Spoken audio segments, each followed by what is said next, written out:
Hello, good evening, my friends from Australia. Good morning, friends in Brazil, in Chile. Good afternoon, people and friends in England and in Slovenia. So I think we are live now. Let's just double check. We should be live right now. And let me just introduce myself. My name is Luis, and this is the Music as Voyage channel. So there's a channel that makes music and culture. So I'm a Brazilian musician. I've been playing and teaching music for 20 years. And I've been living in Australia since 2015 when I came to study for my master's degree here. And since then, I haven't stopped traveling. So I've been going to lots of different countries, meeting amazing musicians. And when I meet them, we jam, we write songs together, we talk about music. And those videos you're gonna find here on this YouTube channel. But tonight I'm receiving 3 of these amazing musicians that I met during my trips to join the conversation here. And I would like to invite the first one. So she's talking directly from England. So I would like to invite Jo. Hello. Hello, Jo. Welcome. Good afternoon. How are you? Good afternoon. How are you? I'm good, thank you. Yeah. All right. So let me call another friend here in our conversation. So my good friend that is now in Chile, the singer, songwriter, composer, and amazing person, Pato Lara, directly from Chile. Hola amigos, how are you, my dear friends? How are you, Jo? Nice to meet you. Yeah. Welcome. Thanks for waking up so early for us. My pleasure. It's good to start the day at least early sometime. All right. So we are still waiting for Sash. So he's in Slovenia, in the countryside. So I think he might be having some problems with the internet. But as soon as he's able to connect, I'm gonna put them in the circle here with us. But all right. So let me just a quick question to start. So Jo, where exactly you are at the moment, and how have you been doing with this last 2-3 months? What's been happening in your life?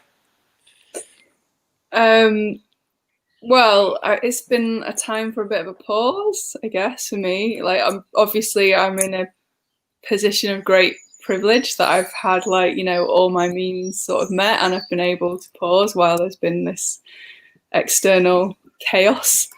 And so in a way, part of me was kind of like not wanting a pandemic or any illness, but like part of me was asking for, like, I wanted to stop so I could have time to work on my projects and stuff like that. And then I got it, but obviously with everything that was going on, like, I think you can sort of viscerally feel like the dis-ease around you sometimes.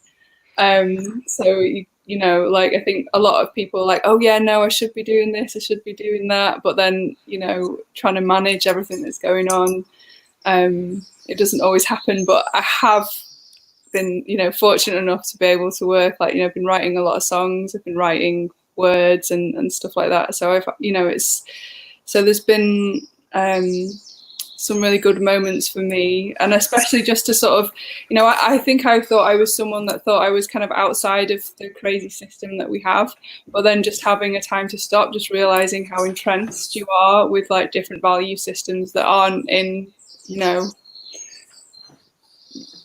alignment to the things that I know, that through music and sound that have taught me those things. So yeah, anyway, I'm good. So it's been crazy. It's been crazy, yes. But mainly good for me. But because I know I'm very grateful.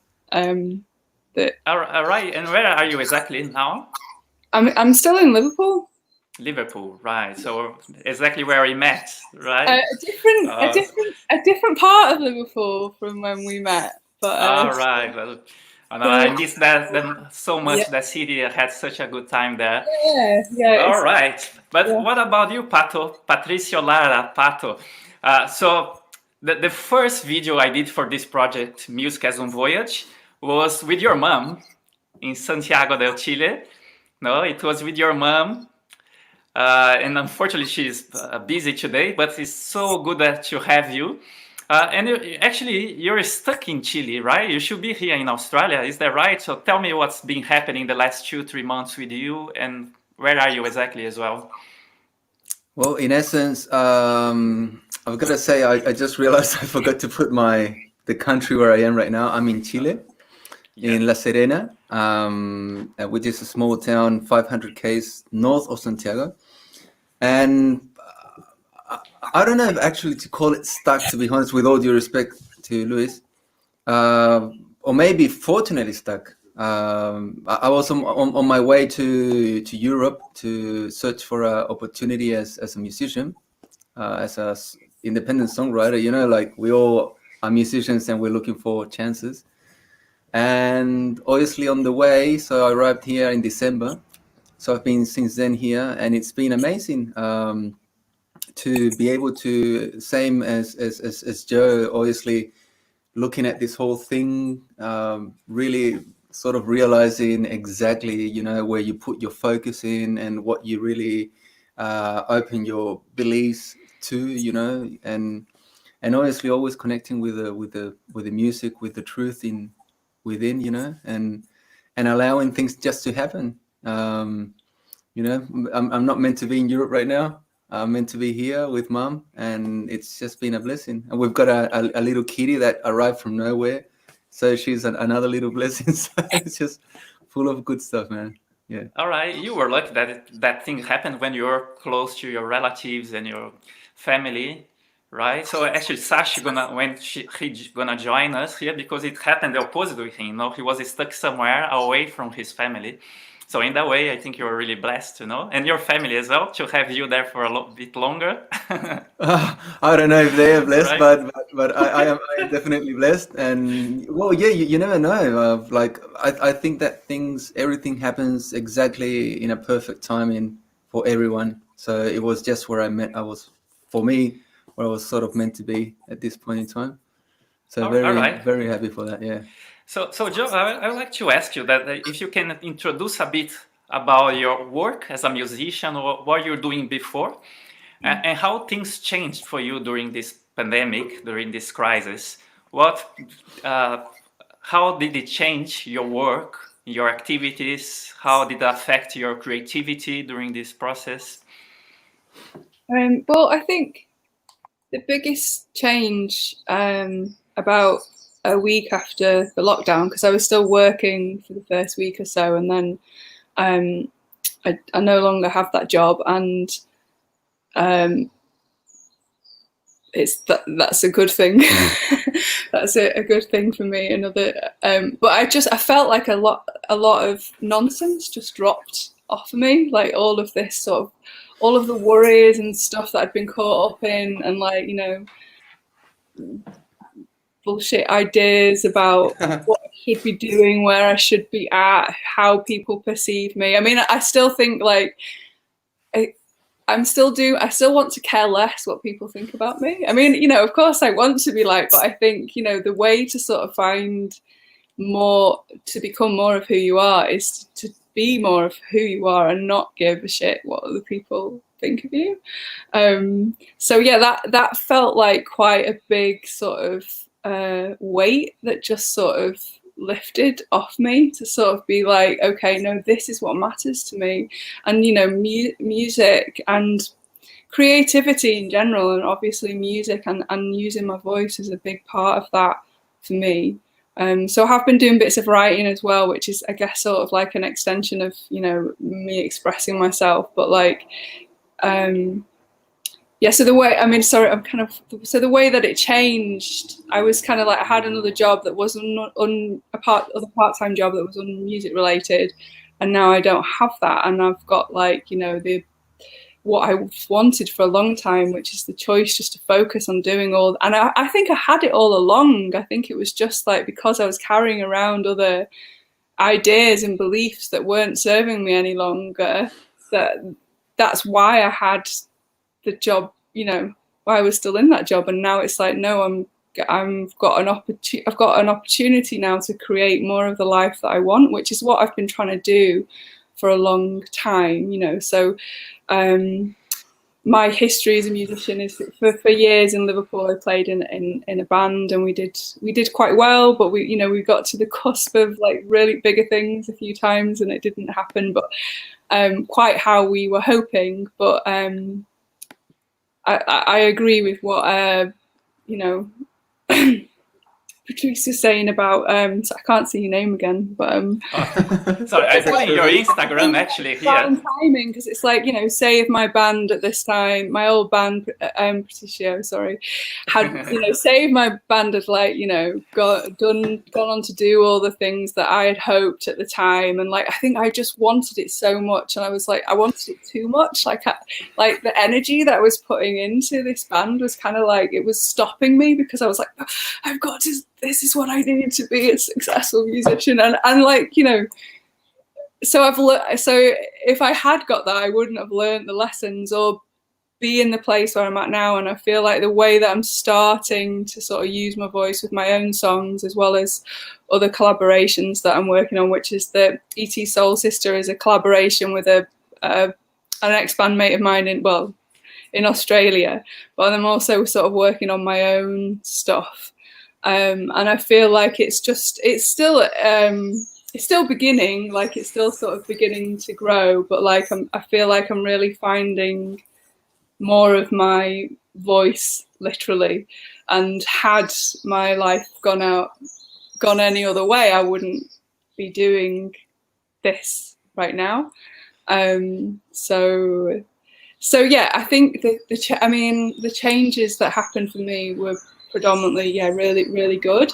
And because it's allowed me to face the stuff that's like, I think like my shadow aspects even more. And I think like collectively, this is the opportunity that we have to look at, you know, our personal and collective shadows that are sort of, that are really interconnected. So I never feel like it's a selfish thing that I'm sort of working on myself, because I think that if we all worked on ourselves and really looked at ourselves, you know, quite deeply, then if everyone did that, you know, or more people did that, then the world would automatically change, because everybody would be like operating from a different place.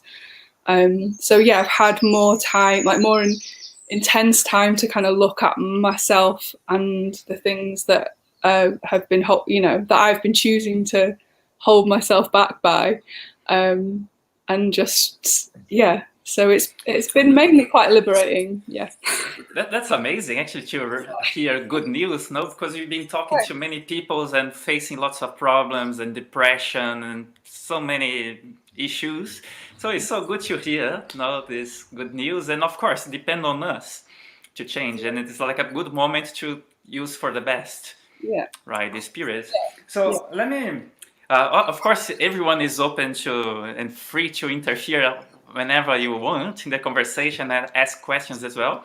But I would like to show what I was doing this afternoon. I was listening to this album here, one of Pato Lara album. Sorry. This one is Travessia.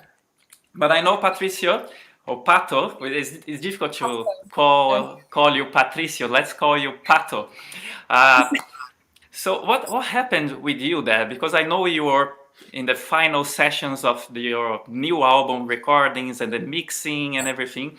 So does this pandemic and this lockdown and everything affected this process with you there? Tell us about what you were doing and how it affected you there. It completely changed everything and shaped everything else. I had a bit left over from, well, then I realized sort of that for every album is not to put all the songs that you've made in the album, otherwise you'll never end. But choosing maybe the 8 or 10 songs that you like the most, and even that's already heaps. So I had like, I don't know, an excess of an X amount of songs that I had from my past album, which I didn't put. And I was going to put them in this new album, my third album, independently produced, which were sort of a lot of, I was going to give myself the license to do all this sort of, put all my romantic songs and all this stuff, like, you know, all these emotional sort of victimization kind of songs. With all due respect to all the heartbreaks in the world, but and suddenly all this stuff happened, and I was already reshaping my vibration in that time, already sort of questioning, is this the right thing to do? Is it the right thing to go and leave everything and just go to Europe, wherever? I was just going to go to France where my sister lives, and suddenly I was like, oh, I don't even feel that this is the right thing to do. So I started singing, putting other new songs. I changed the whole name of the album to songs that are more meaningful to me, like personal transformation and stuff. And suddenly I was finalizing the recordings of 6 tracks of just pure guitar and voice, instead of all the past albums doing a whole band and worrying about music here, music. I was like, nah, just guitar and voice. And suddenly all this pandemic started. So I was sort of caught here with mum, having to sort of figure out what to do really quickly. Bless you. Sorry, hey, COVID. I'm the same here, so don't worry. Like sneezing the whole time, and because of this whole thing, I had to sort of pause, and I realized I was starting to feel a bit anxious and sort of all these fears coming in, and I have a lot of tools like meditation, yoga, and all this stuff. And suddenly I thought, like, what about all the people that has nothing, don't even know what meditation is? And then I realized I've got to start doing what I've been doing for many years, which is sound healing. And since then, I just paused my album, and all this other part has just flourished. And it's like, okay, maybe this is what I really enjoy doing, instead of trying to get there and try to fit myself into a career where I can just sort of, where I'm just shaping myself just to make money, instead of doing something that I really enjoy from my soul, and it helps many other people while I'm just being a channel. So that's in a very resumed brief explanation of 5 months in a row. I think. All right. So let me ask you guys: are you still in isolation, in lockdown? How things are going there in England with you at the moment? For example, Joe. Well, it's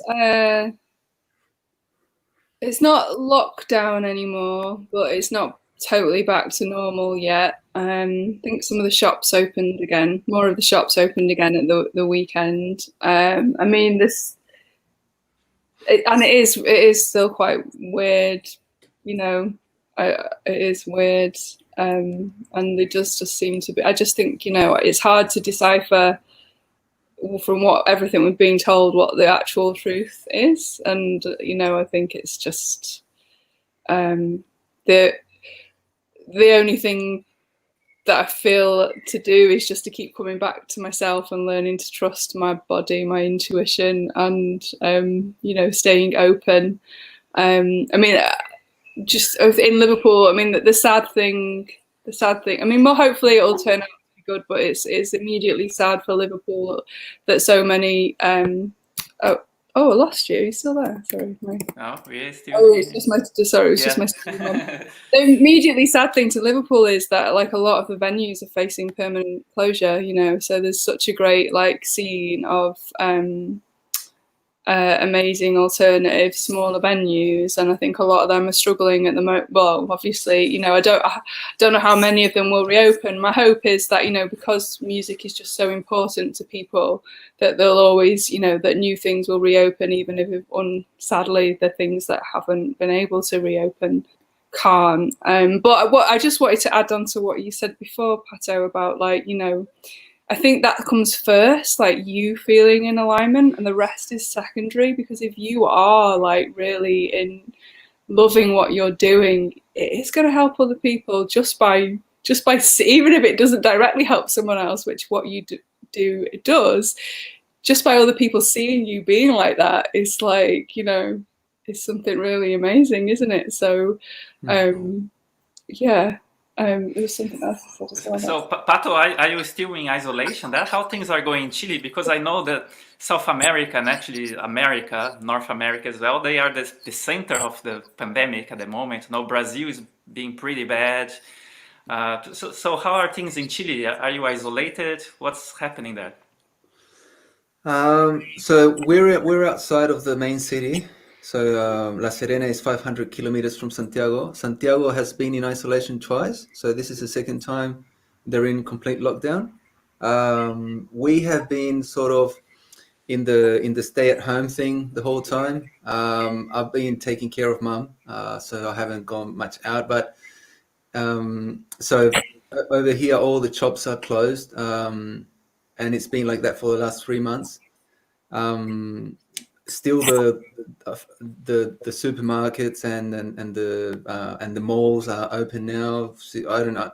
So it's this whole thing, like, big business can't lose. But for me, the biggest,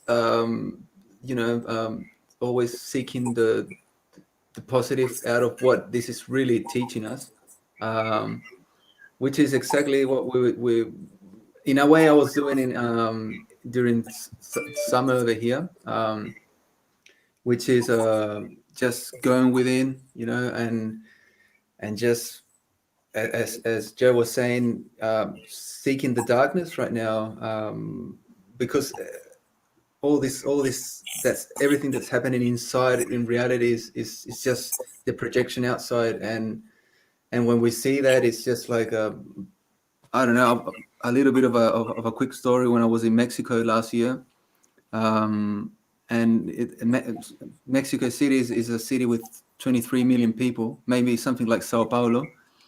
And we were going to the cinema with some friends that invited us very kindly. And on the way on the taxi, I was just looking at this city. It was just humongous and so much smog and all this stuff. And we were just coming from this trip from Guatemala, just done our meditation course, and in the lake at Atitlan. So we were coming like from paradise into the jungle again, but the concrete jungle.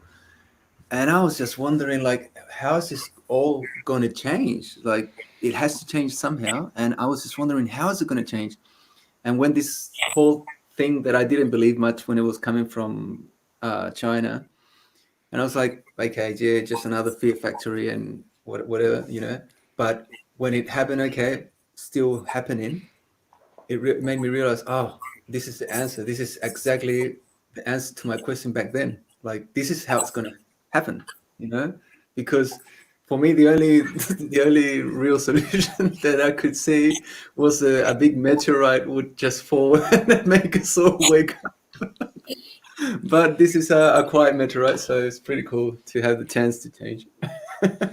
Right, so we have Dylan here. Hi, Dylan. So he's saying, in many ways, isolation and lockdown is what a lot of us needed, despite much tragedy, of course. Yeah, totally. But I need to say that here in Australia, we're being really blessed at the moment. I was talking to Joe before, but they were really strict at the beginning. But they could control actually the virus. The virus is pretty much exterminated here. So it's been like 3 weeks or more that we don't have any death or any many new cases happening. So life is getting back to the normal, or to the new normal maybe. But the musicians are teaching face to face. The schools are open. The gigs are starting to come back. So it's like a bit of hope to everyone who's listening to us as well. But of course, I also use this time in isolation to create a lot. So of course, the inside myself, it was really good actually, the time to reassess all the things that I've been doing, also to think more about. But it's funny because of course we didn't want this to happen in the world, for us to have this time to think about it. It's something that we should do all the time. It doesn't matter what's happening around us, right? But one thing that you both have in common, that you both work with sound healing and you have this spiritual connection with music, right? So Pato told a bit about what he's been doing, but Joe, you also been working with this for a few years already, right? Yeah, well, I think, I think even before I'd used that word spiritual, and I know that, as soon as you say that word to some people, sometimes they can either switch off or switch into like their ideas of what they think spirituality means, so I mean, I know that you guys understand what I mean, but I think sometimes, like, for a lot of my musician friends in Liverpool, it would be difficult as soon as I start saying that. They're kind of like putting me into a box of like woo woo spiritual, like. Yeah, you're right. So explain a bit what you've been doing then. So yeah, sorry, I don't need to say that to you guys, but well, I before the lockdown, I was doing some. I've learned how to do Reiki, which really, it's just using energy, just what a different modality to use energy in a particular way. So, yeah, it felt, doing the Reiki courses, I think, I've been using it a long time because it is just like tapping into the energy, which is what you do when you're doing music, which is what you do when you're doing music, isn't it? You just sort of like, tapping into sort of something else and then bringing it through you, kind of thing. But before I did the Reiki, yeah, I was interested. I loved that, like, Tibetan singing bowls. Been doing journeying, like with meditations, where I was using my active imagination, sort of thing, and like sort of like dreaming while you're awake. So that kind of influence. So dreams have always influenced like my lyrics and things anyway. Sometimes I've heard songs in dreams as well, but so doing the journeying while I was awake, yeah, the sort of dreaming while you're awake, they influenced some of the lyrics from some of those experiences. And then I got into using a drum to do that, because the drum kind of sort of shifts your consciousness in a different kind of way, which makes it easier to sort of relax and get into that sort of space. So yeah, I did a few. I've done treatments where it's just been like, so I've done a more formal kind of Reiki thing, and then after spending that time with somebody, then I'll start singing, either using singing with the drum or the singing bowl, but like almost like singing a song, not a song, but singing something for that person that I'm working with at the time. So it's sort of like I'm in quite like I just sort of let it come through me, but I'm really connected to the person at the time, so it feels like something for them, but whenever I do those kind of treatments, I always feel great as well. Like, it feels people say thank you, and it's like, no, well, thank you, this is great. Yeah, that's funny you say that, because I was thinking the same thing about what Pato has been doing, because he talked a bit about, but he's been doing like for 45 days in a row, if I'm not wrong, every day, doing the live sound healing. Right? I can even share your website here on the for everyone. But you can talk a bit about this, Pato. How you think you've been helping people? So do you have any example of how this sound healing that you've been doing online, live streaming, have been helping people? Do you have any feedbacks? Or can you tell us a bit about it? Yeah, for sure. Well, so it's been already 62 sessions in total, but it was at the beginning 45 sessions in a row, until I realized, okay, 45 days in a row, I need a bit of a rest, because I was starting to get sick and just meditating so much and all this stuff. So when then I split it into three times a week, which is Mondays, Wednesdays, and Fridays in Latin America. That would be 8:30 p.m. Chile, and then it's Tuesday, Thursday, and Saturday, 10:30 a.m. Australia. So what do you use, Pato? Like, what What instruments do you use for it? It's all the instruments that I've been traveling with. So I got stuck here with very little gear, but I've got my set of flutes and different shakers and singing bowls and stuff like that, plus my guitar and my little charango, which I travel with. So do you not give a little example of what you do to us? Maybe like a minute sure. or two? For sure, for sure. So let's share, let's send this energy to the people who are watching us here as well. I've just got a few things here because I'm not in my set place, but so this is just maybe one of the things that I use the most, which is my singing bowl. I'm sure you've probably been able to hear this before. So this is how we open the session. So we just do a big om to actually three to connect with the vibration of the universe. So, and it sounds something like this, which is very. If you have ever heard a singing bowl, there you go. So that's just a bit bigger, hey? That probably right, something like that. And then I've got my shakers that I love these because they're seeds. This one is sort of double, comes from Mexico, and this is from Colombia.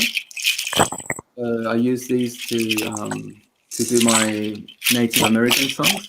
You know, I don't know. I think I'm hitting something, but. And then I've got my favorite ones, which are my Native American flutes, but these actually made in Ecuador. So, and they, yeah, I'm pretty sure they're made in Ecuador. Yep. And I sort of took the I don't know how to call it, la libertad. I just went for it and put them together with a bit of how do you call it? Cuero. Oh, far out, I'm forgetting my English. Really? Well, I cannot help you with that, Pato, sorry. But so I could play them together. So it sounds something like this. This is a bit nicer in a way. So.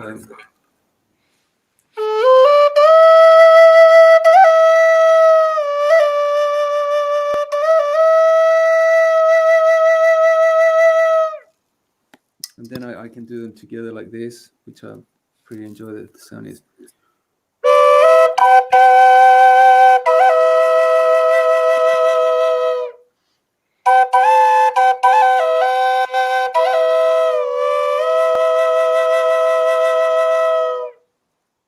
Just that I think that was beautiful. Just underneath 2 minutes. and look, wait. Did you say you made that yourself? Did you say you made that one yourself? I got these on the store here in La Serena from their Equatorian, but what I did is I just put them together with leather, so they normally can stay like that, but so I can play individual. I like to get them loose, but yeah, they're pretty handy, and the sound is just takes you in a journey. Do you have contact with any of your like elder folk other than your mum, I guess? So do you know more about like older traditions from where you're from to do with like music and stuff like that? Is that still part of, sorry, that's quite a vague question. So no, that's okay. I don't know if I got it right. If I've got more like related music from my mom's background. Yeah, well, yeah, like, or it connects, people like from Chile that kind of like come from a lineage of sort of like of using sound in a different way. Because like I think because from where I'm from, that it's lost in England, like our heritage, like, we killed all the witches, do you know what I mean? And it's so repressed, or so like not trusted, anything that's to do with intuition or connection with the earth. And for me, like, sound healing and being is connected to something like something that we don't commonly talk about, at least not in this, at least not with how I was brought up in the UK. So I was just wondering if you knew like any elders that like, in Chile that sort of have different knowledge about sound or anything like that. Oh, for sure. Not only in Chile, but in America in general is a continent rich in indigenous native people, Native Americans. They go from north to I south. guess my question was, have you met a lot of those more people like that? Yeah, for sure. Part of my spiritual journey or path is a Native American path. So I've met amazing healers, not only sound healers, but just energy healers. There's a big path of healers in America, from North America, so say Canada, to Tierra del Fuego, which is further south. In Chile, we have the Mapuche people remaining, amongst other 13 native nations. And they have a lot of, actually, if you give me a second, I'll show you quickly an instrument that they have.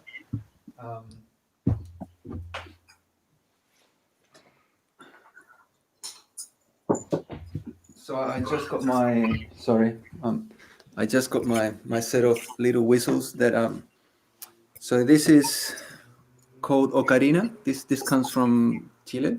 So it sounds something like this.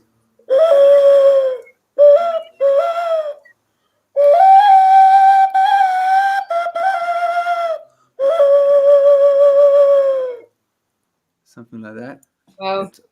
Can you communicate with the birds with that one? It sounds like this one's from Mexico, which I got and just in our latest trip, and it's very similar, but it has a sweeter sound. Okay.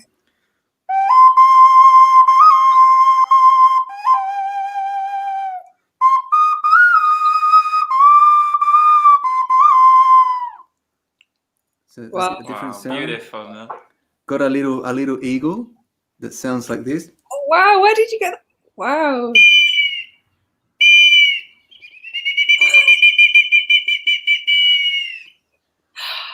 And this one is from well, that's the Mexican one. Right. And Mexico is full of amazing. I just had to get little ones, otherwise I wouldn't be able to travel. Yeah. And this one is called trompe, and it's from the Mapuche. And this is very good for like going in trance, and they use it for rituals as well. Okay.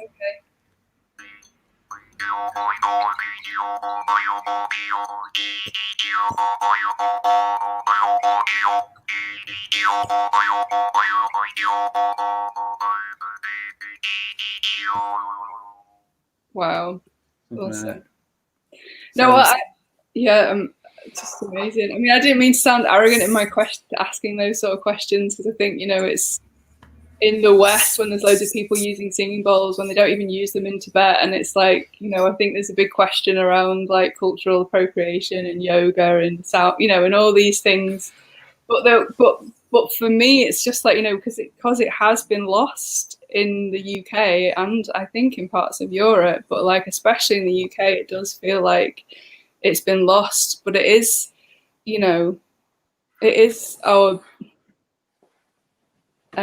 all these ancient cultures had such a better, like closer relationship with nature, didn't they? And like, using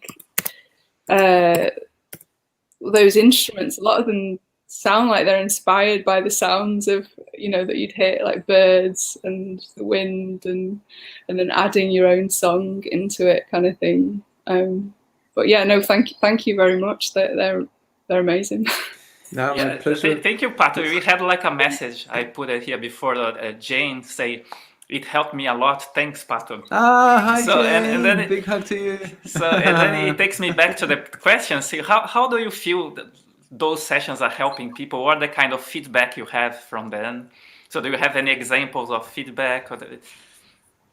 For sure, I always ask Correct. for if anyone has a comment or anything to enhance whatever I'm doing to make it better, so I can serve everyone in a better way.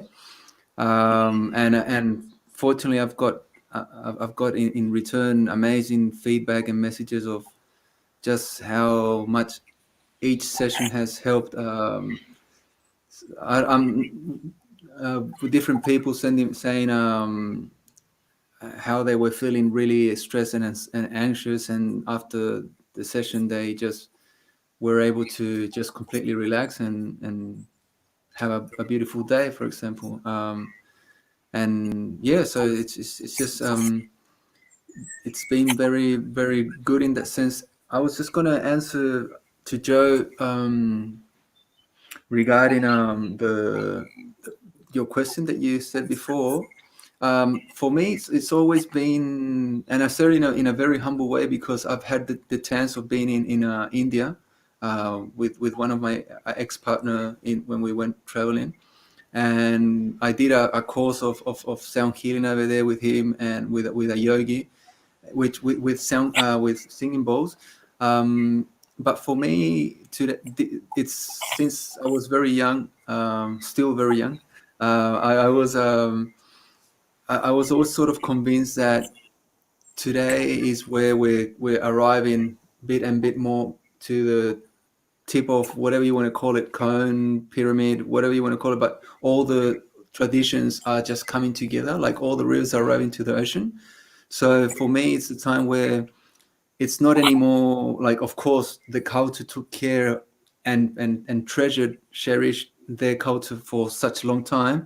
Yeah. But it comes where, for me, with a very humble point of view, it Oh comes yeah. where, you know, if it helps to heal, then Yeah. just Oh use yeah. it, you know. Yeah. No, I think I'm the same. I think I have the same perspective, definitely. But I think that also, you know, when things are monetized from places that say Britain have colonialized, you know what I mean, and all that, there's such a complicated history.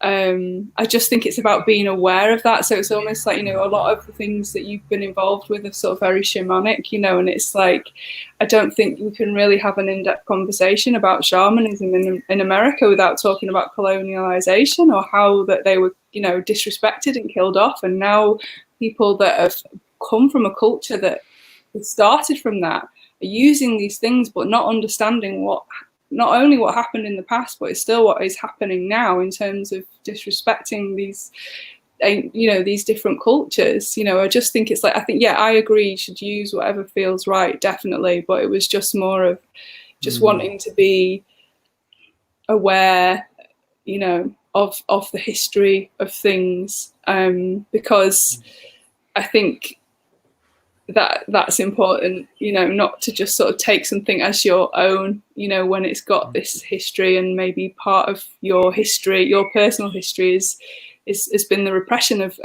that, or oppression, you know. So it's, yeah, no, I don't doubt your sincerity for one moment. I just think that it's just, I think it's frustrating sometimes how everything gets monetized straight away. You know, it's like how art and music in the West has been relegated to entertainment, you know, when it's not just about healing, it's about, like, you know, storytellers and artists are visionaries of how, you know, in the past that those visionaries have helped us create new worlds, and then now how we're sort of taught to see all of these things of like, oh, how can you make money out of it? And it's just entertainment. And it's like, you know, it's not just entertainment, you know. So for me, all of those things are kind of connected a little bit. So it was just sort of like, I'm always curious how other people feel about that as well, and how they sit with that, because, you know, I do yoga a lot and stuff, and I don't feel bad about it, you know, but I haven't I have a small understanding of it, of its history. Maybe not enough. But yeah, that. So yeah. But Guys, I'm feeling blessed to be here listening to you guys because I'm learning a lot. So I'm really happy. I think you just need to meet in person. Maybe when Pato gonna travel finally to France or Spain, you guys need to meet as well because I know something really amazing will come from this meeting. You know? So I'm really happy to be here listening to you guys. But I would like to come back to a point. We are talking about the healing and helping people like Pato's been helping a lot and offering a lot during those 45 days and keep going like every 2 or 3 days is doing that, offering a lot. But in what's the point or in what level do you feel that you're healing yourself as well? Like Jo say that she sometimes she's healing herself during the sessions. So does that happen as well, or you need to do something else to heal yourself? I think, well, I won't say what Pato has to say, but I even think healing sometimes is like a misnomer because it's kind of about connection. Because when you're really in full connection and presence to that which we all are, you're perfect and you don't need this healing. So I guess like the music and the sound connects you to that. At least that's kind of, so it's not about, I mean, yeah, healing needs to happen and it does happen and it's ongoing, but also there's a moment where you're beyond any of that sort of stuff and it's the sound that, anyway, sorry, what I want to hear what Pato has to say. Just wanted to add that. Oh, please continue. Please, I'm loving it. Please. but yeah, that's all I wanted to say for now. No, yeah, I agree completely, and just backing you up as well on what you said about acknowledging the roots of where everything comes. For me, that's you're totally right on that. Especially when in North America and on all the cultures have been not only America but the world. Every shamanic culture, like in Europe, you've got the Celtics and the Druids and so many. They've all been prosecuted and for a time to do all this stuff, it would be an offense. And Native Americans were like 200, at least like 50. The last 50 years, they've just been able to sort of get back to the ceremonies. But before that, it was prosecuted. They had to keep it alive, threatening their own lives and hidden. You know, so I'm totally with you. Like like acknowledge all the sacrifice that they've put up in the whole world for us to be able to actually even play a guitar. You know, which is so random, and you can find heaps of brands when you go to these huge, massive stores, and no one knows that before for our guitar to be done, you needed at least like only 15 years for the wood to be dry, you know, and now you just get a guitar, okay, 1 year, yeah, don't worry, you know, and you know, but for me, every healing session that I do, answering to the question, because I'm really good to talk, man. So please shut me up. Every session that I do, it's just me healing myself too. I just become a channel. We're all channels, like every human being. Just just as, I don't know, entre comillas, in parentheses, you know. The brackets. In brackets, humanos means spirit. So through the hands. Humanos means spirit through the hands. So the human, our nature is to channel the spirit through our hands, which is what differentiates us pretty much from all the species in the earth. And on another side, I've been doing since we started pretty much from the 21st of March. We've been doing meditations every day with the temple where I went to learn how to meditate in Guatemala, which is the Pirámides del Ca meditation center. And we've been doing since then twice quarantine meditations, which is 40 days. And now we pretty much extended for 90 days in total from the whole equinox to solstice. And that's been 1 hour every day. And it's, if you have the chance to meditate every day, even if it's for 20 minutes, half an hour, and suddenly you're going to realize that not even 1 hour is enough, and it's like it's the medicine for me. Meditating 1 hour every day is just a whole different world discovery that I never tried before. And it's so every day I have my meditation at 7, and then if it's the day of my sound healing meditation, I come straight into the sound healing, and I'm already connected to the Wi-Fi, so I go straight in. Boom! Hey, how are you? Let's do it. Boom! but out of joke, it's that's the way for me, the healing, my personal process. Yeah, I mean, I think with meditation though as well, it's like I think it's just about being present and coming into your body, however you can do that. So yeah, whereas formal meditation is amazing, like not everybody's ready to just sort of, you know, to sit and just be, you know. I mean, I would recommend just sitting and being with trees. That would be my like preference of meditating. But I think it is just so much of what we do is just in our heads that we're sort of become disconnected to the rest of our bodies, you know, and it's like our body is our living soul. And by the more that we can just, become aware of ourselves, like breathing deeply, even if you're not in a formal meditation, just it's, because not everybody would be ready to sit for an hour a day, and that's fine. And if, you know, for me, it's like I'm better now at coming into a sitting meditation, but like yoga is so useful because I need to move a lot first in order to sort of quieten myself a bit, because I am so easily just inside my head that doing a physical practice for me is definitely like necessary in order for me just to quieten down a bit. That and sitting with the trees. Because that, you know, for me, like I think we talked about this when you were over, but like for me, the trees are like, you know, they're our teachers. You know, they're like, when you're sitting with a tree, you're in the presence of enlightenment, you know, and like they have an electromagnetic field, and so do we. So even if you want to explain things through science, like we are connecting to people energetically and other living things, and trees are like these, you know, for me, what I learned from trees is like unconditional love. You know, I think that's what they emanate, and to sit and be with that. But yeah, I don't know where I'm going with this. But it seems that Joe, it seems that it seems that in nature we are the only being that are not happy with ourselves many times, and we have the existential crisis. So you don't see a tree wanting to be like a lake, you know, or a lion wanting to be a mosquito, right?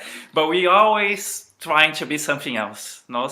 Always trying to deny who we really are, and try to say, oh, I want to be like my neighbor, I want to be like that artist, you know, I like that, like the actor.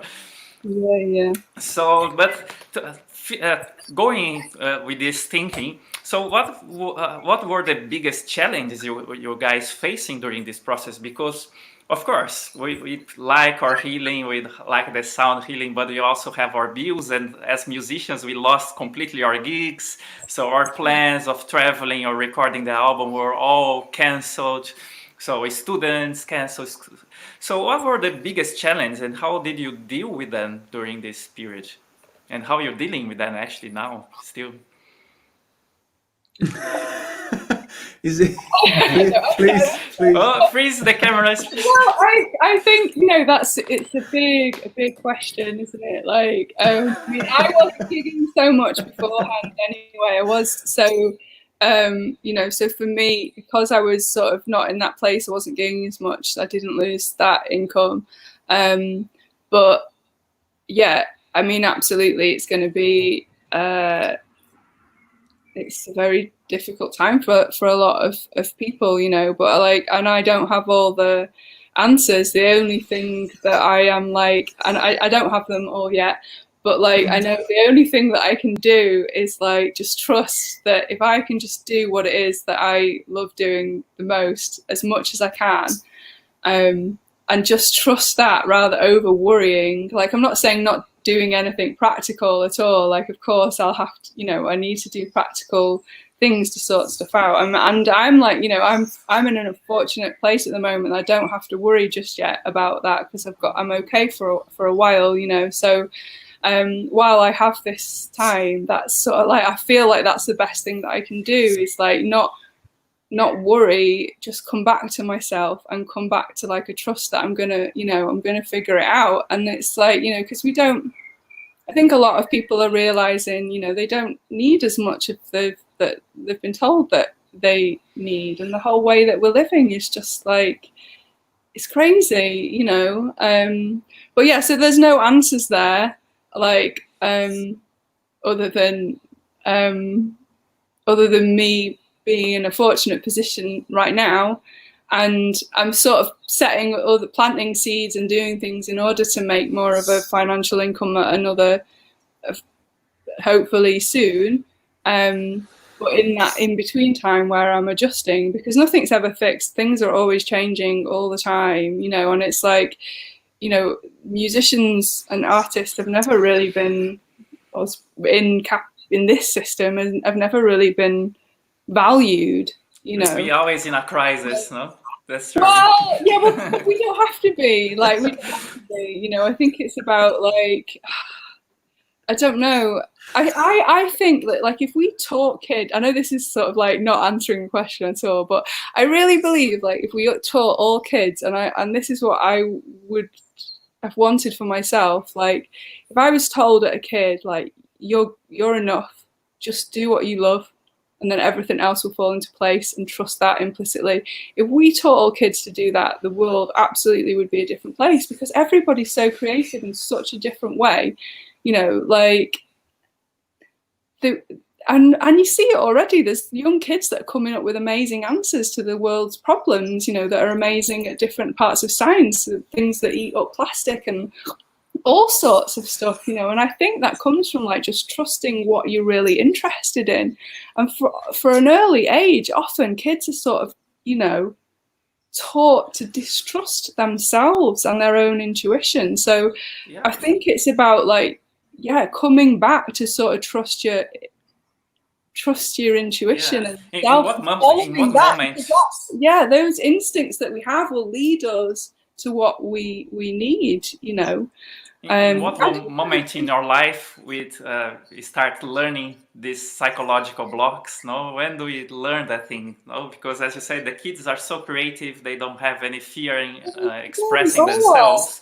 But suddenly we grew, and then we are shy of talking, or no. So. But I think, I don't know, it's just an unusual time. It's not just musicians that are worried, are thinking about how they're going to make money. The whole world is kind of shifting, isn't it? I mean, my hope is that, what you see the best aspects of what you see happening is how much people are coming out and caring for one another as well, and supporting each other at this time. But yeah, I think I think we just need to acknowledge we need to do things completely differently to how we've ever done them before. And I don't know what that looks like yet. I'm just going to blindly follow my intuition and hope for the best. Or have faith, it's all going to be all right. Yeah, Pato, what are the biggest challenges for you, Pato, then? Because it's, of course, I mentioned the financial side, but sometimes it's like anxiety or depression, all these things. So what has been the biggest challenge for you during this period? I agree with everything that you guys said. So I think there's no formula. I think there's a few very essential practices that we sort of, I'll speak for myself, that I take for granted every day, which is like right now, if we just take a deep breath and realize that we can actually breathe and that we've got lungs that work perfectly. And then from there, we realize that this amazing, beautiful food, which is air, is available to us every second of the day. And then you just come back to this moment and any worry about the future just vanishes because it has no sense anymore, because you're not there. Like, this is it. This is the only moment right now. And for me, the one big thing that has helped a lot, because of course we're all going through a lot of financial situations per se, but for me, in reality, I trust this deep consciousness that we all are part of. So when sometimes I feel like, oh, am I just being selfish and I think that I'm the only one in the world, and I've got to solve everything, and then this feeling comes in when it says it's not that you're selfish, it's because you are everything, and you and all of us are the same everything. So that responsibility that we feel, is because it is us. So it's just 1 gram of the whole amazing mass of sorry, you can't see my arms here, so of that amazing mass that we call consciousness. But that exercise of just always coming back to that and realizing, okay, so the whole work is split in everyone. So I don't have to take all the weight of it, but I can still be myself and trust, which is for me the key word, is just trust. Trust that, because I am that creation right now, expressing itself with everyone at the same time in different timelines. So we all see the world in different ways. But I trust myself. I've guided myself to manage not to eat my tongue when I'm eating, or not to drown when I'm having a shower. So I know how to take care of myself, and I do that by intuition. Why am I not going to be able to do that in every situation? So, and it's just like not worrying about, doesn't matter. Like, there's certain basic steps for me that are necessary. Like in 2010, I took the best decision ever in my life back then with my housemates, and we had to change houses, and we decided not to take the TV with us. And that was the best decision ever, because always was put on the TV, and it was like, oh, and here we go, right on all this war and all this stuff, and then suddenly, if you make your research, it's all this stuff, all the resources and all this stuff, and there's all invention. So okay, we could be the whole hour or our whole life whinging about that, but that's even I was speaking to a friend the other day, and I said, okay, let's put ourselves in this situation. You've got everything you want. You've got okay, I want a 13-story yacht just to go out, on the lake or on the ocean. Anything financial, you got it. You got the house you want. You got the car you want. You got all the food you want. You got everything you want. So then what? For me, that's the main question, because this whole system is just putting us to reach everything material, but nothing inside. So the more you need outside, the more the more emptiness there is inside. I think it's okay to want things on the outside. For sure. It doesn't have to be in conflict, because I think, for such a long time, for me to talk like this about that, I'm, living in trust. I mean, I am most days, but like, this is new to, well, it's not new to me, but I am just learning to remember it. So if you'd had this conversation with me like 6-7 years ago, I don't think I could have had this conversation that time. So I really appreciate that people might be listening to this and go, oh, fucking privileged idiots, whatever, they don't know what they're talking about. It's like, that's not who I am, but I could imagine that's what I would have thought. Like, but it is the only way, but it has taken a lot for me to arrive where I'm at now, and it's okay. You don't have to be there. Wherever you're at is okay, but I think that, I know it's a cliche, but like, worrying is like praying for something you don't want to happen.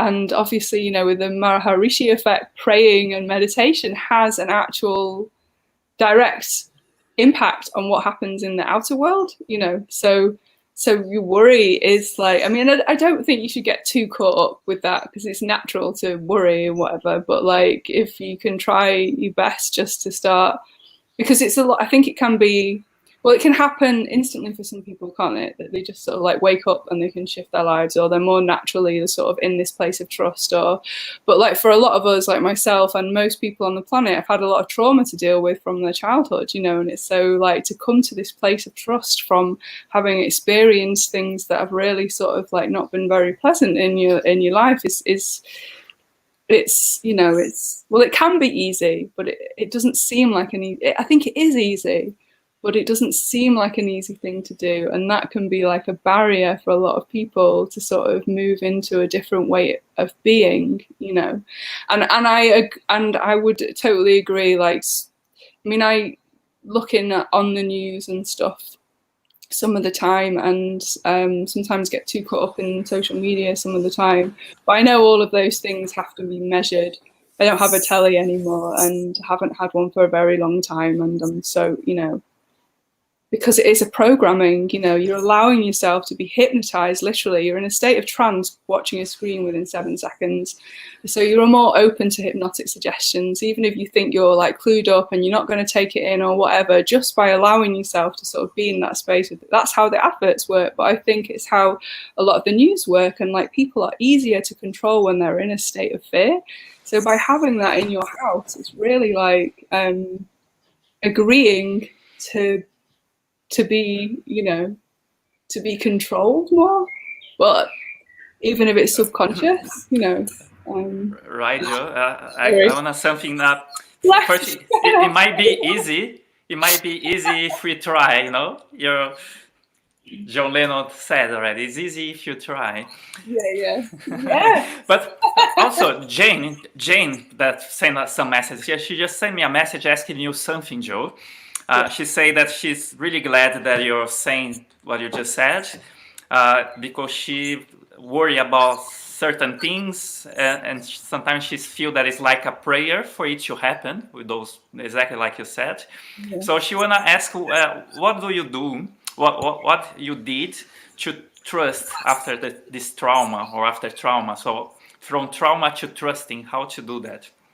Oh, well, it's different for everyone, isn't it? You know, I don't think anyone can tell you how to do it. And if they do try to tell you or sell you something, then they're a con artist, and there's loads of them, you know, because but there's different modalities, I think, that can help you. And it's just about finding different modalities that can help you personally to sort of get into that place. Like for me, a starting point was yoga, definitely, and connecting to my breath, like, and music, you know, both of those things. Like, I'm so grateful for yoga and music in my life, because I think they're the things that have brought me back to myself, you know. But that's me, that's the things that work for me. I think, you know, for someone else, it could be gardening, it could be Tai Chi, or, you know, there's just so many different things. And you know, that's what's so wonderful, isn't it? That we're all so unique. So I think that I just think it's just different for everyone. And I mean, it's great to listen to people and get advice, but I think the best advice you're ever going to get is just listen to yourself. Like, I remember reading in this book, and it's like, in terms of like, just listen to what feels good, like to know the truth of how something's going to work for you. So like, if you can think of something, say like, that's really true, that you know is true, like the sun is going to rise, or say like for me, like I love my cat, I say that to myself and I feel how it feels in my body, and it'll be different for everybody. And then say something that's not true, like I hate my husband or something, which I don't. And then I can feel like the untruth of that statement. So then you can start to ask yourself other questions and see how your body reacts, like in terms of what is working for you. So that was another useful tool for me to like to come back into trusting, because I think it's like, you already know all of this stuff. Like, we all already really know it. We've just forgotten it a little bit. So it's just about remembering, like, yeah, to trust yourself completely. And you can't get it wrong. So just try different things. It's not going to be wrong. You know, if something doesn't work, fine. You go and try something else, you know. Yeah, that's my answer. Amazing, Joe. So may I ask you to play something to us as well? Yes. Yes, I think you have something in Okay. progress, or that, or some Yeah, work it's in just progress. it's just a simple song that's not finished yet, because for me it's like I would like to do more sound healing and stuff like that, but I sort of feel like I'm more of a artist of sorts and want to write songs still, but I'm open to different things. But yeah, okay, I'll sing a song.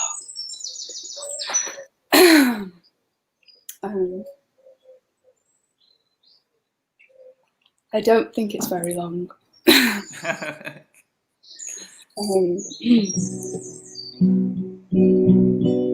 gonna have some water first, excuse me.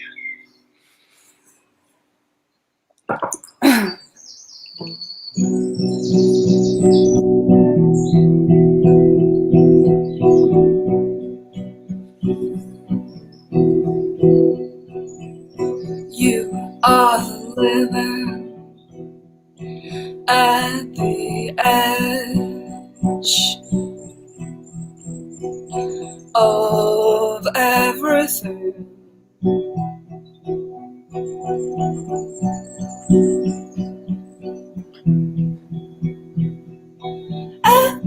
Everything you've ever known.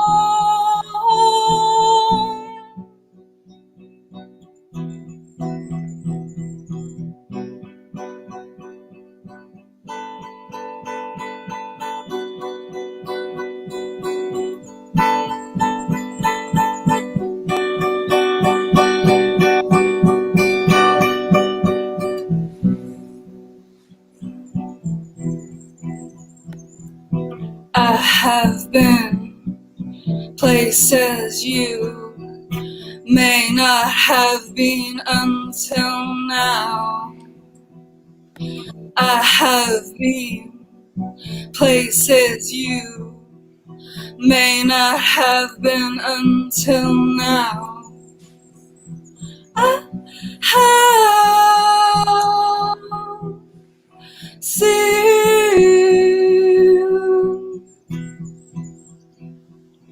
everything lies in between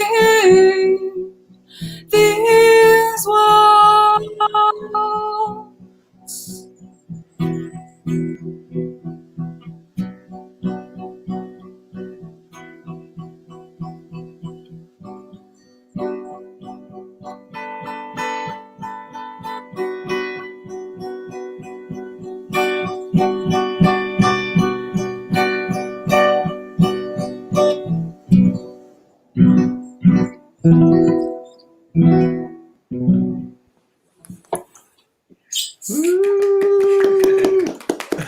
Yeah. So I normally do Joe, stuff.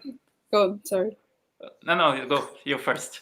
I normally do things like with electric guitar and vocal pedals and effects and layers. So that's just like the bare bones of a new idea. I mean, I've got some more acoustic stuff that's like finger picking stuff, but I just went with the simple option.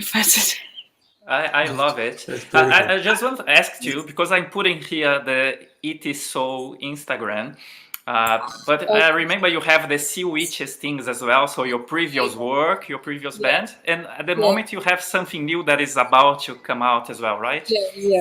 Yeah. So, well, Sea Witches was the band that I was in. I can share a screen here as well, the Sea Witch, so that people see. And ET Soul Sister is a collaboration project with a former Sea Witch who now lives in Australia. But I'm also just working on my own solo stuff with me on guitar, but hopefully my friend in Australia will be helping me with that as well. But there'll be songs that I've written, because with ET Soul Sister, Saskia has written all the music and I've just wailed on top of it all. But yeah. right? And the visual work is important as well, no? So I love your photos and all that, how that connect to the sound you do. I did an art degree.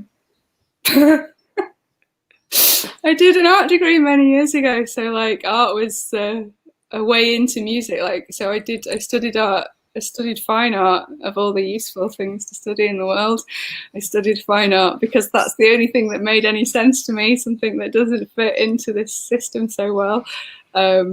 So yeah, like, yeah, I'm doing visuals, the visuals.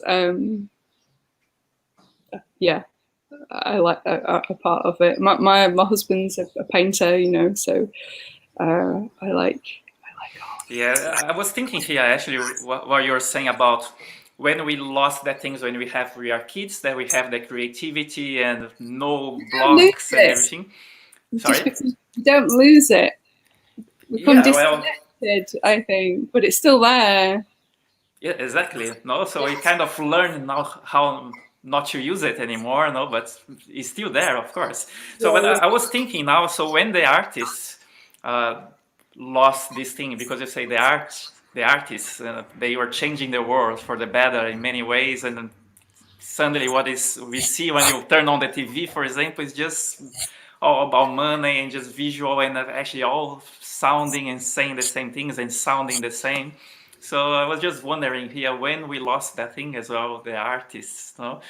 But probably it's still with us, no? So it's still inside us, right? Yeah, definitely. Well, it's like storytelling. I think, you know, before we had TVs, maybe people sat around, like, I'm talking a long time ago, but like, you know, sitting in front of a fire, I mean, that's a much better sort of trance to get into, sitting and watching a flame, you know, rather than a moving screen.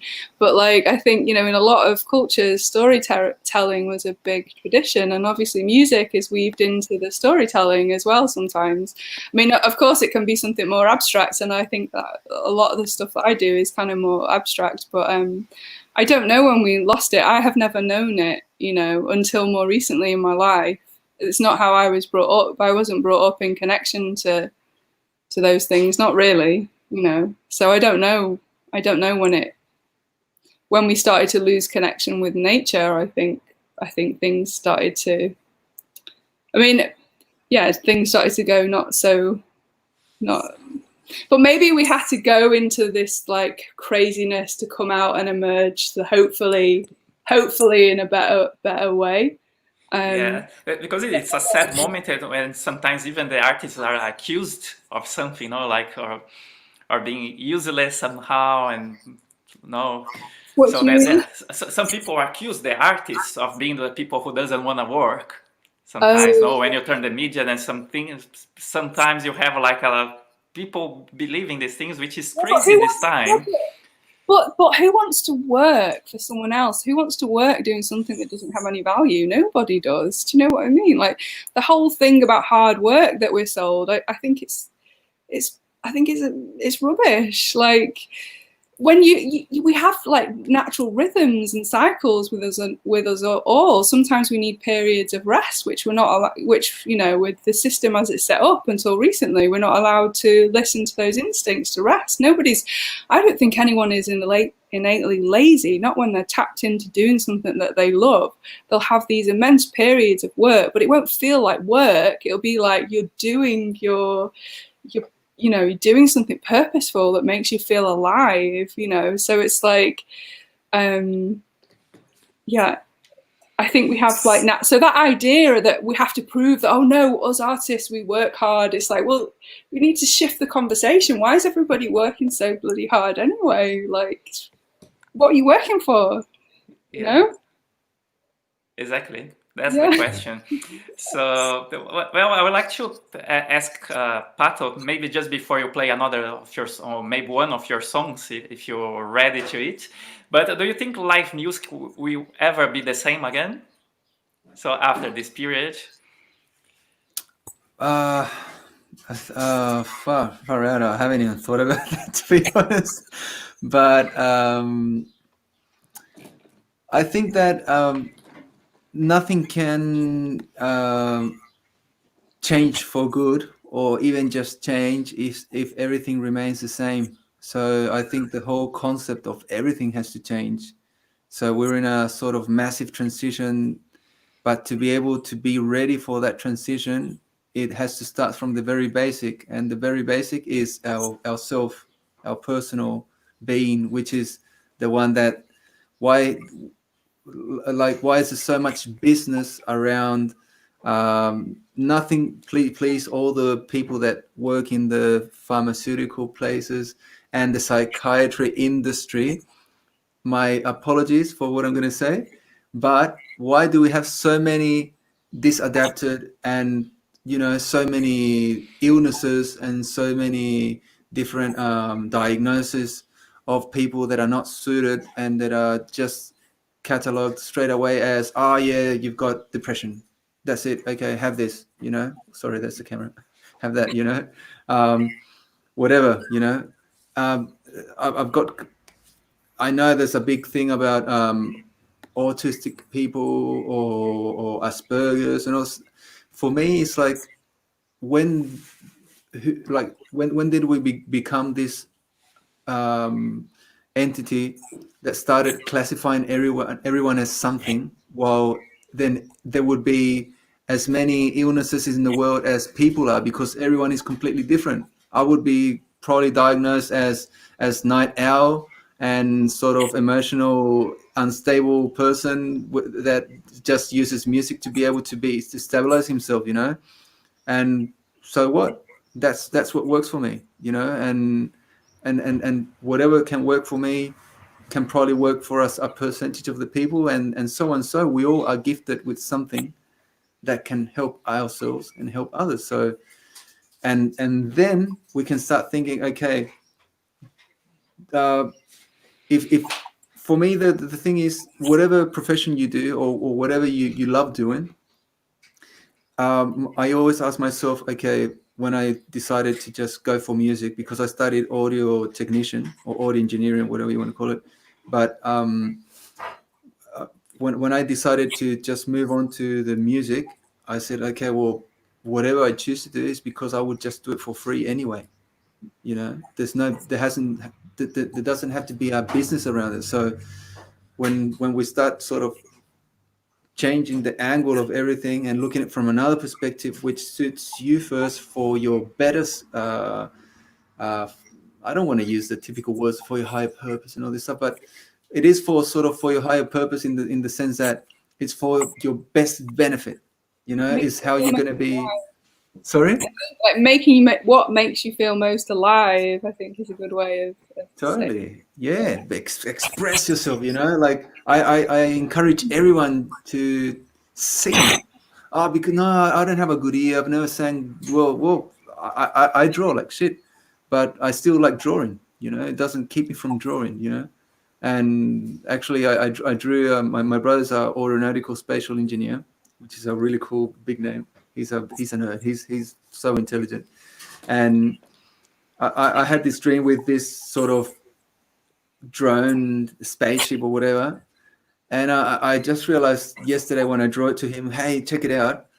And my drawing is worse than a 2-year-old kid drawing. So, but I love drawing. That's what I'm trying to say. Is it's not, obviously you try to aim for what you love doing the most, because it's what you're going to enjoy and do it the best.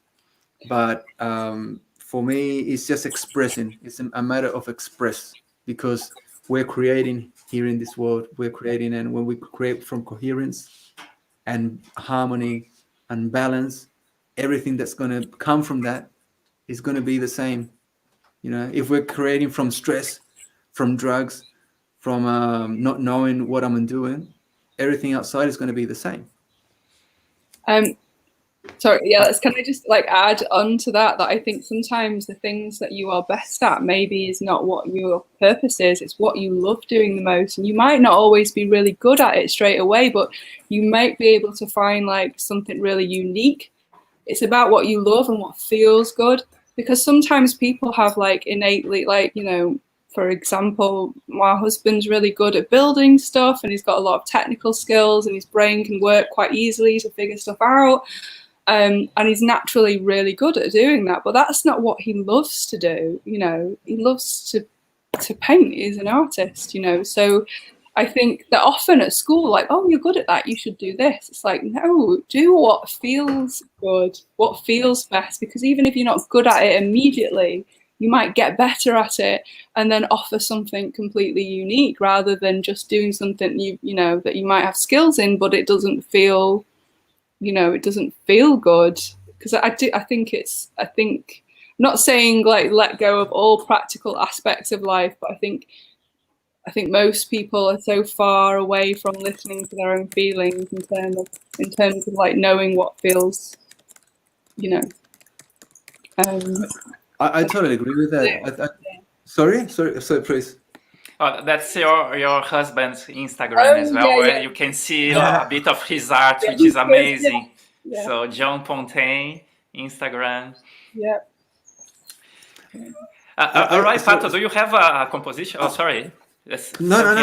I was just going to say I agree totally with that. And for what I was just going to say, which before it goes, for me, there was a book that I read ages ago. I can't even remember the name, where it says that we all have at least 9 professions throughout our life.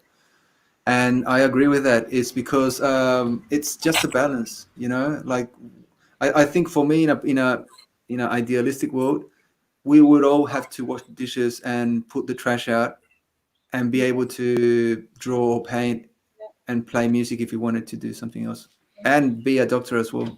Yeah, well, yeah, your passion can change as well, can't it? Like, Yeah, totally. What your purpose can change, but it's just like we're pigeonholed from being so young. It's anyway. So right. So Pato, you have your guitar now, ready to play as well. But we get into 1 hour and a half, and that for me was time flew so fast because I'm enjoying so much. I just don't want to interfere. Knowing what you guys are saying, it's such a beautiful message, and I'm pretty sure heading to the goodbye we're about to say. So I'm sure Pato can bring a song that's gonna be a good message to everyone. About how to deal with this situation, with this life, how to connect to yourself in a better way. No pressure. No pressure, but please change the world for us, Pato. Come on. Okay, well, I'm gonna do this song, which is one of the few that I've got in English. In the new album, there's many more in English that are coming. I've got some music in Spotify and all the social things you can check out for Pato Lara, PATOLARA, or just go into my website patolara.com.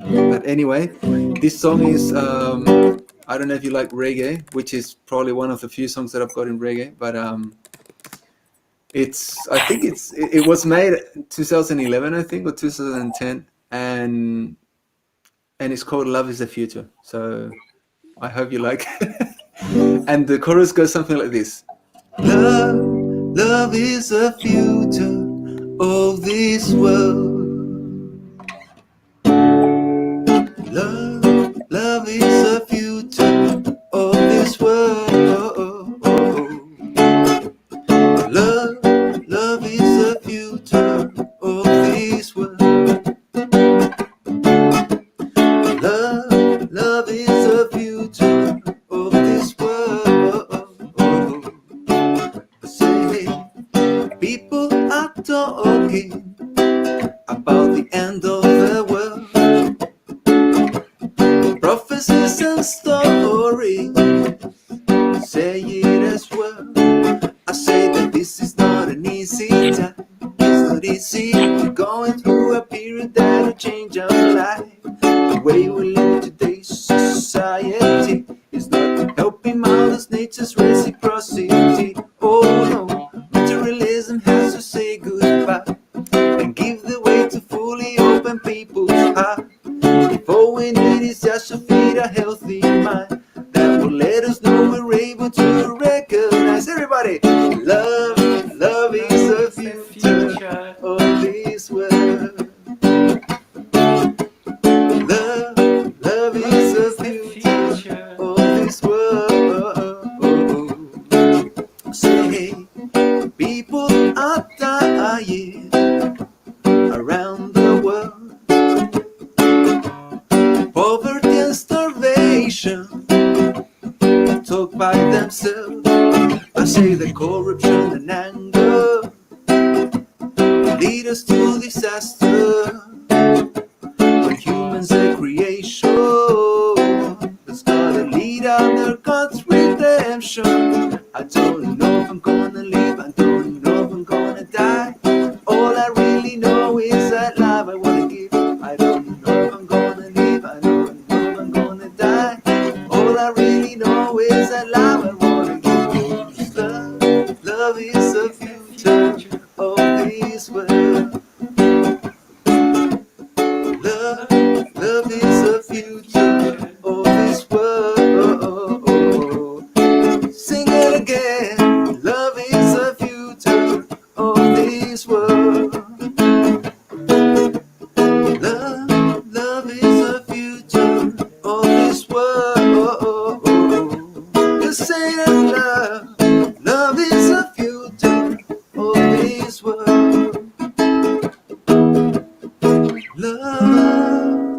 Love is the future of this world. Go a bit more. I know we cannot do this usually with technology, but I wanna try. Keep going a bit. Okay, love is the future of this world. Luis Reys, love is the future of this world. I'm trying to see how you sing that. Love is the future of this world. Love is the future. Para que la finalices tú. Of the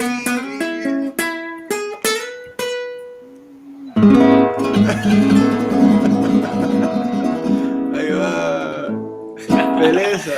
I don't know how it sounded with a possible delay there, but I couldn't resist, sorry.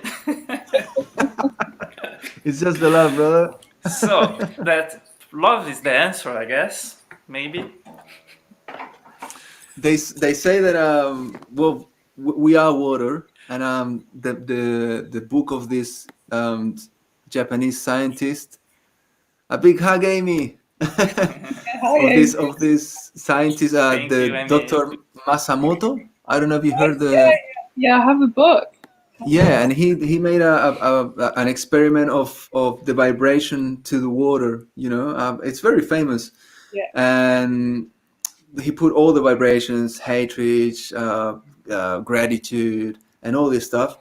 And the gratitude and the love crystals of eyes of the water were just majestic, beautiful. And the ones with hatred and side and all this sort of more negative stuff, they were really out of shape. So they didn't have a harmonious shape.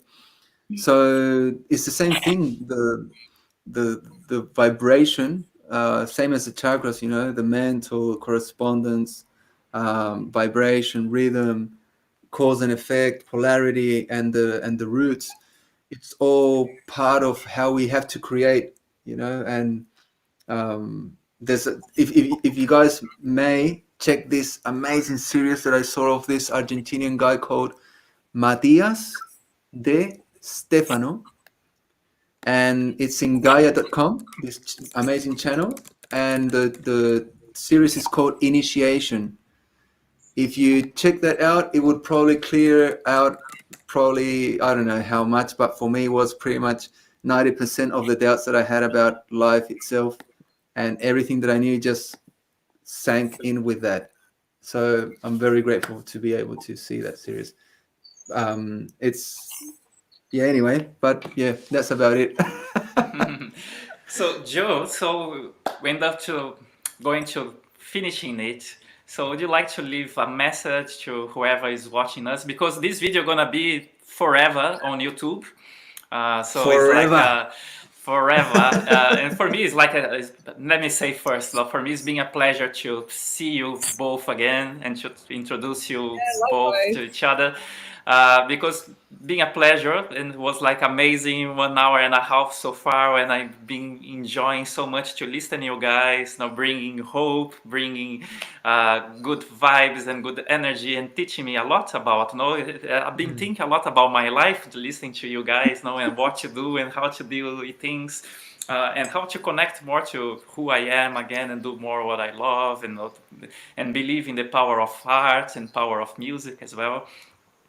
But what's your final message then for tonight, or for this Okay, afternoon?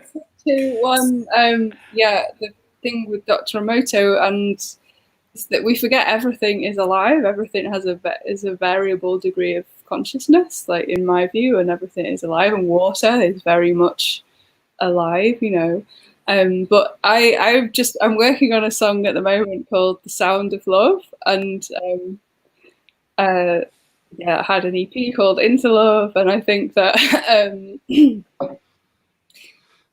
the only truth that I know, like, because I think, I'm open to change all the time and new ideas, and most importantly, trying to be a better person for myself and others, But for me, the only truth is that, is love, and that is what everything is, really. And everything else is just like, I don't know what everything else is, but I know that only one truth is that, the foundation of things, from my perspective and experience, is love. Pato, you have anything to add to it? What's your message you can leave to our friends who are gonna be watching this video? I've got to join that of Joe, and first thanking you, Luis. Yeah, thank you. I I consider you one of my dear brothers in life, and I'm so thankful of being able to had met you in my life, especially in the conditions that we met through music as well. And Joe, it's been a pleasure to be able to meet you as well, and I hope we stay connected, and I get to meet your husband as well, and his amazing art.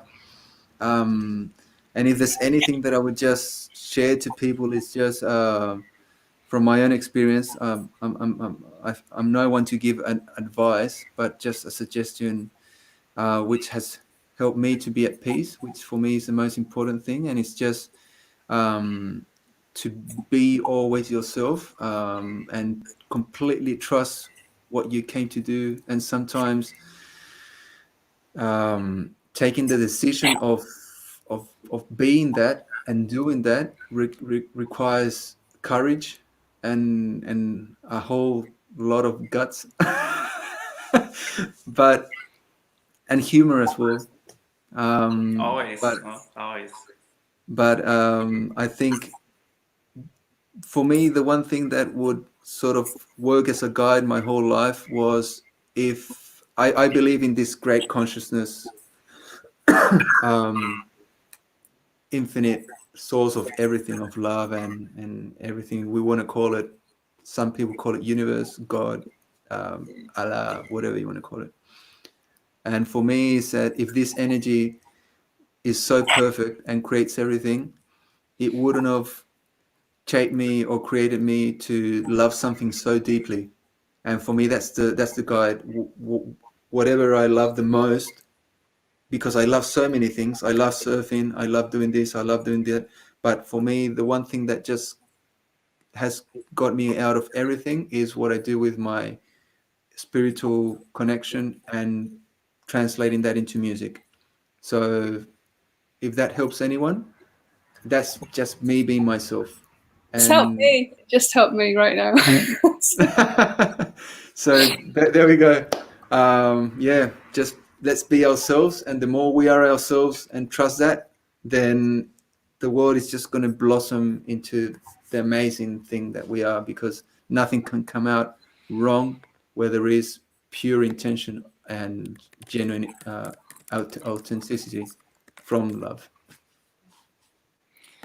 Beautiful, brother. So, and I would like to thank you too again. So I love you both. But before we go, I think as this video gonna stay forever, I think it's important that you put your new website as well. that you're gonna be coming out really soon. So Yeah, it's maybe like not ready yet, but it'll be better. It's going to get better real soon. so whoever is watching this video again in a week or more, a bit more, so you can access and find out the amazing song Joe is doing. And Pato, I can put Pato again, but you can find him. You can find him on Instagram, right? And it was there also with the Spotify and patolara.com. Here you go. Just in case you want to be part of the meditations, you just go to, patolara.com and you go to the tab Andes Healing, and there are the dates and times, so you can be part of the meditation, which is completely free, and be part of the light. And I would like to acknowledge the presence of Sash. I don't know exactly what happened at the moment. We tried and we talked on video a few hours ago, and he was really excited to participate in this conversation. But I know he was in the countryside of Slovenia, so he told me the internet was pretty bad there at the moment. So maybe he had a problem connection, but it would be really nice to talk to him as well. Maybe he's gonna be in another live with me or with us really soon.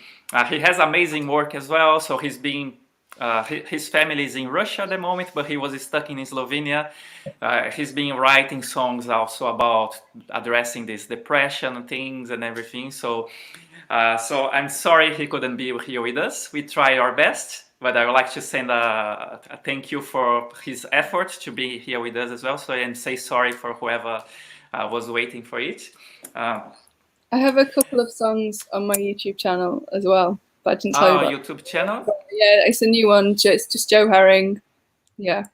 So, like your website, like Joe Herring. Yeah, so you can find on YouTube as well. New name. I decided to keep it simple. Yeah, that's it, guys. So thank you so much again. Yeah, thank I you. loved listening to you guys tonight and or to this afternoon. So here I'm already on Monday almost 1 a.m. Oh, really? In Australia. So, but I hope you guys have a great Sunday. Enjoy and thanks so much for your time. Yeah, and I can't wait to be able to travel and to see you face to face again, YouTube. Yeah, that'll be nice. All right. Thank you. Thanks, guys. Bye, guys. Bye. Let's see if I can turn it off at the same time.